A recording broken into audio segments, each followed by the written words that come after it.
अब जो आदमी गांजा पीने वाला है तो शिव जी पर भी गांजा चढ़ा देता है। अब शिव जी कभी गांजा पिए नहीं होंगे।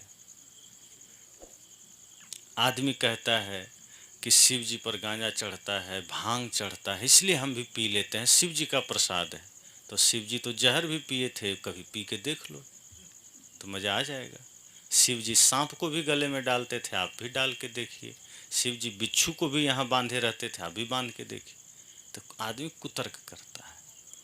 वस्तुतः शिव जी कभी गांजा के पक्षधर नहीं है, वो तो परम शांत योग पुरुष हैं। वो तो योग की शिक्षा देते हैं, ध्यान की शिक्षा देते हैं। पर आदमी वो गांजा पकड़ लेता है, इन्हें गांजा चढ़ता है, किसी पर मांस चढ़ता है, बकरा चढ़ता है। कहीं भगवान पर बकरा चढ़ेगा? अरे बलि देना है तो अपने बुरे विचारों की बलि दीजिए, बलि देना है तो अपनी गंदी आदतों की बलि दीजिए। वहाँ जीव को मार के बलि नहीं दी जाती। ये सब गलत परंपरा बीच में आ गई। वेद रोकता है, गीता रोकती है सब हिंसा करने से। कृष्ण तो हिंसा के विरोधी हैं कि हिंसा नहीं करनी चाहिए।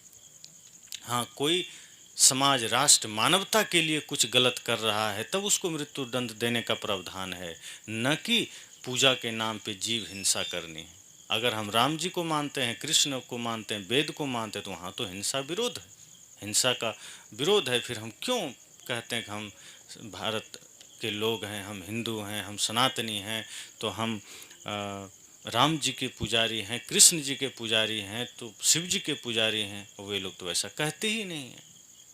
तो उनके नाम पर झूठा खेल चलता है और आदमी करता है। इसलिए गुरु हमें सजग करते हैं, गुरु हमें सावधान करते हैं। एक ही चीज से नहीं, मैंने कहा ना, संपूर्ण जीवन को सुंदर बनाने की प्रेरणा गुरु देते हैं, संपूर्ण जीवन को शुद्ध बनाने की प्रेरणा गुरु देते हैं कि कैसे हम अंतिम श्वास तक सुखी रह सकते हैं, और जब संसार से जाएं तो भी सुखी होकर जाएं, दुखी होकर ना जाएं। रोते रोते जन्म लिए लेकिन मरना मत रोते रोते। साहब कहते हैं इस धरती पर सभी रोते रोते आए, पर अब आपको गुरु की कृपा से अपने को ऐसा बनाना, गुरु की शरण में आप जाइए। और जब गुरु की शरण में जाएंगे तो गुरु ऐसी कृपा आप पर करेंगे कि आप दुनिया से जब जाएंगे तब रोते नहीं जाएंगे। रोते आए थे, मजबूरी थी, पर रोते हुए जाना मजबूरी नहीं है।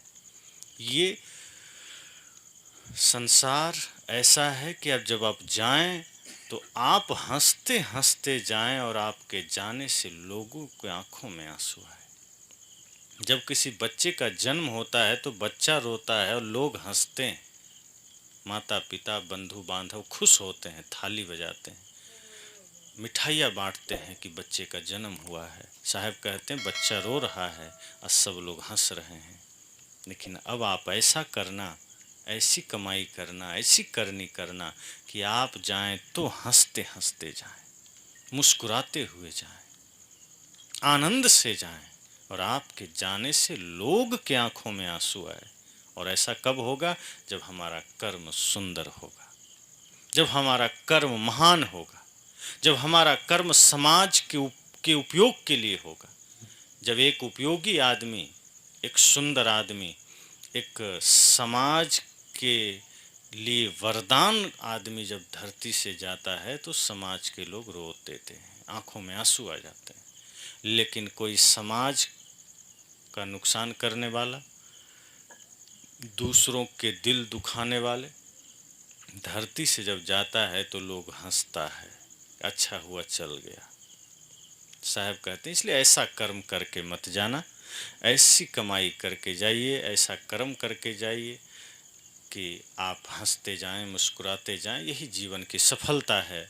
तो मैंने कहा कि आज गुरु पूजा के लिए यह सत्संग रखा गया, और गुरु और शिष्य का यही महत्व है कि गुरु अपने फर्ज को निभाएं, अपने कर्तव्य को निभाएं, शिष्य अपने कर्तव्य को निभाएं। जब एक दूसरे को समझ करके अपने अपने धर्म को जब हम निभाते हैं तो समझ जाना जीवन की सफलता है। उसी तरह एक माता, एक पिता, एक भाई, सभी लोग, एक पति एक पत्नी अपने अपने धर्म का जब पालन करते हैं तो जीवन में शांति आती है, घर स्वर्ग बनता है। और यही शिक्षा यह सत्संग हमें देता है, गुरु हमें देते हैं। और जो भी व्यक्ति सच्चे मन से, लगन से, भक्ति भाव पूर्वक गुरु की शरण में जाता है, गुरु की सेवा करता है, गुरु की कृपा बरसती है और वो आदमी सदैव सुखी रहता है, सदैव उसके जीवन में शुभ और लाभ आता है, सदैव उसके जीवन में समाज में समृद्धि आती है।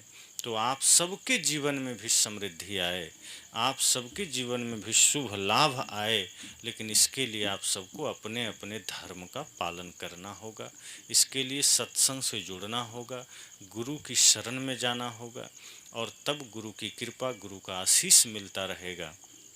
और कहा गया है कि सच्चे मन से, सच्चे हृदय से गुरु या भगवान की पूजा जो व्यक्ति कर लेता है, सच में उसको मिलता है जो वो कामना करता है। लेकिन संसार की कामना नहीं करना चाहिए।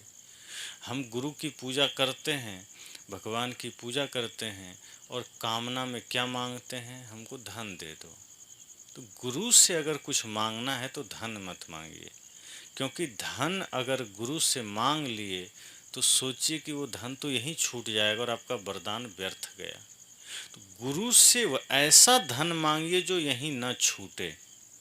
अगर गुरु से कभी कुछ मांगने का अवसर मिल जाए तो घर द्वार, परिवार, रुपये, पैसे, जमीन मत मांगिए, वो तो आप मेहनत करके कमा ही लेते हैं। इसके लिए मैं उदाहरण देता हूँ कि जब राम जी ने कहा माता शबरी से कुछ मांगो, तो आप सब जानते हैं ना कि माता शबरी ने अपने लिए कुछ नहीं मांगा। राम जी ने कहा तुम्हारी झोपड़ी टूट रही है, तुम्हारे कपड़े फट गए हैं, कुछ मांग लो। माता शबरी ने कहा न झोपड़ी चाहिए न कपड़े चाहिए। राम जी ने कहा तो क्या चाहिए? कहा प्रभु आप ये झोपड़ी दे देंगे, कल मैं यहाँ से चली जाऊँगी, झोपड़ी पड़ी रहेगी, मुझे क्या मिला? आप कपड़े दे देंगे, शरीर नहीं रहेगा, कपड़े भी यहीं रह जाएंगे, मुझे क्या मिला? आप कुछ देना चाहते हैं तो मुझे वो धन दीजिए, वो ज्ञान दीजिए जो कभी ना छूटे, और वो है भक्ति। और माता शबरी ने फिर राम जी से भक्ति का आशीर्वाद मांगा, भक्ति का वरदान मांगा। इसलिए गुरु से कभी कुछ मांगने का अवसर आ जाए सच्चे मन से, तो ऐसा मांगिए कि हे प्रभु, हे गुरुदेव, मुझे ऐसा वरदान दो कि मेरी भक्ति आपके चरणों में बना रहे और ये समाज, ये राष्ट्र सदैव सुखी रहे, इस समाज के लोग सुखी रहें। जिस दिन आप इस भाव से कुछ मांगेंगे, आप देखेंगे आपको सब मिलेगा, शुभ लाभ, समृद्धि, सब रिद्धि सिद्धि सब। तो इसी के साथ, इसी शुभकामना के साथ कि आप सबके जीवन में सुख समृद्धि बनी रहे, मंगल जीवन हो आपका, शुभ और लाभ का जीवन हो आपका, मैं अपनी वाणी को विराम देता हूँ, चूँकि अब समय हो चुका है 9:30, और